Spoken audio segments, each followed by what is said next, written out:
Yes, I did. Because Jesus is not the way. I'm going to respond. Yeshua HaMashiach is the one and only way. But many believe that because of religion that Jesus is the way.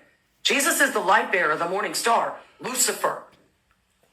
That Lucifer never saved anything. He can't even save himself out of a wet paper bag. This video is for educational purposes only. TikTok has been on a generational run, suppressing my response videos. I used to get tens of thousands, millions, but then I kept getting these ghost violations because the enemy didn't want the truth out. I still do them and repost. Yeshua HaMashiach is the same as Jesus the Messiah in the most literal sense. And if you're going to tell me that we only must say the Hebrew name of Yeshua, Jesus, then that would mean that you reject the New Testament. The book of Revelation as the New Testament was written in Koine Greek. So when the apostles wrote the book of Revelation, they didn't write it in Hebrew. They wrote it in Greek. That means they didn't use Yeshua or Yehoshua.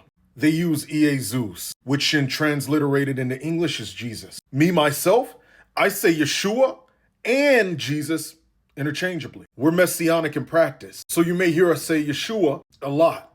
Nevertheless, we still say Jesus. You cannot accept the New Testament if you think that the only way for you to say Jesus' name is his Hebrew name, because the entire New Testament was written in Greek. So John, Paul, Peter, they were saying Jesus when they wrote it. Now, I do believe that heaven's language is a variation of permanent and foundational Hebrew. And yes, I believe that all Christians need to learn to speak Hebrew because that's what scripture was written in the Old Testament, to go back and understand the origin scriptures. But even with that said, you could call him Jesus, Jesus, Yeshua, Yehoshua, same one. Now, the deadline's today, for those of you interested, you want to learn more about the Antichrist. The reason so much stuff is going on in the world right now, preparing the atmosphere for the Antichrist. A deep analysis of the book of Daniel and the book of Revelation.